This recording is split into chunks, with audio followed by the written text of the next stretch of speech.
Voilà, nous allons démarrer le rigging et préalablement aux étapes de création du rig, nous allons préparer l'interface pour avoir un certain nombre de fonctions complémentaires qui vont nous aider dans la réalisation du rig.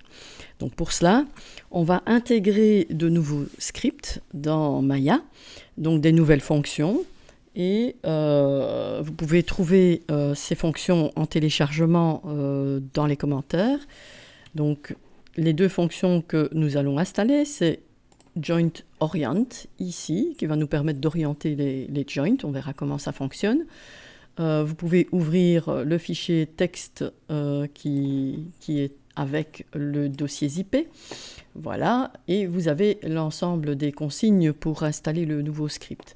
Donc ici, bien sûr, vous remplacez 2013 x64 par 2019. Donc vous allez dans Mes documents, Maya, 2019. Là, vous avez un dossier script et vous allez glisser cette ligne-ci, donc ce fichier-ci, dans le dossier script. Okay. Ensuite, eh bien, il faut sélectionner cette commande. Voilà, je vais la copier et venir dans le fichier ici, dans la ligne mail. On est bien en mail, d'accord? Donc quand vous regardez le dossier ici, vous voyez bien que c'est du mail. Ok? Donc en mail, je vais coller, voilà, CTRL-V. Ok, j'ai ma commande. Et avant de faire Enter, je sélectionne ma commande et avec la roulette, je vais la glisser dans Custom. C'est du mail, donc je clique sur Mail. Voilà, j'ai une nouvelle icône ici. Je vais l'éditer pour lui donner un nom, voilà, dans Shelve. Et je vais l'appeler ici dans Icône Label, Joint, JT, Orient. O-R, voilà, pour Orient. OK?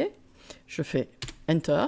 J'ai donc mon icône ici qui est prête. Et quand je clique, eh bien, je lance la commande. D'accord? On verra comment ça fonctionne quand nous aurons créé des joints.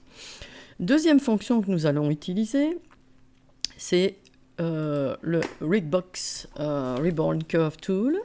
Voilà, ça va nous permettre de créer des courbes de différentes formes. Ça facilite un petit peu le travail. Donc voici la commande. Donc quand j'ouvre le fichier README, j'ai ceci. Et donc cette commande me permet de... donc je vais copier ici et je vais créer aussi l'icône dans le shelve Custom. Voilà, donc je vais faire copier. Je vais le coller ici, mais je vais me mettre en Python.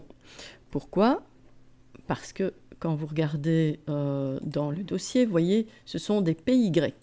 D'accord? Ça veut dire que c'est du langage Python. OK? Donc on se met en Python et on va coller, CTRL-V, la commande. Voilà. Je fais pareil, je sélectionne roulette appuyée, je glisse ici. Je dis que c'est en Python, bien sûr. Voilà, je vais le renommer. Donc, Edit, Shelve, voilà. On va appeler ça Curve, CV Tool, T. OK? Je sauvegarde. Et voilà, nous avons deux icônes. Il y a d'autres fonctions que nous allons utiliser au niveau du rigging. Donc, je vais déjà me mettre dans le rigging ici. Et nous allons utiliser notamment les contraintes. Un certain nombre de contraintes, une contrainte par an, etc. Donc on aura l'occasion peut-être de les ajouter au fur et à mesure. On va également être amené à sélectionner la hiérarchie. Donc je vais faire une icône avec cette fonction-ci. Pour faire l'icône, je fais CTRL, SHIFT, je clique et j'ai mon icône qui apparaît. D'accord? Donc CTRL, SHIFT, je clique et j'ai mon icône. Ça va? Donc ça, c'est pour sélectionner la hiérarchie. D'accord? Hop. Voilà. Donc, voilà pour le moment ce que nous avons. On peut en ajouter d'autres. Donc je rappelle, quand vous voulez ajouter dans Custom d'autres fonctions, il vous suffit de cliquer dessus en maintenant les touches CTRL-SHIFT. On est donc prêt pour démarrer le rigging.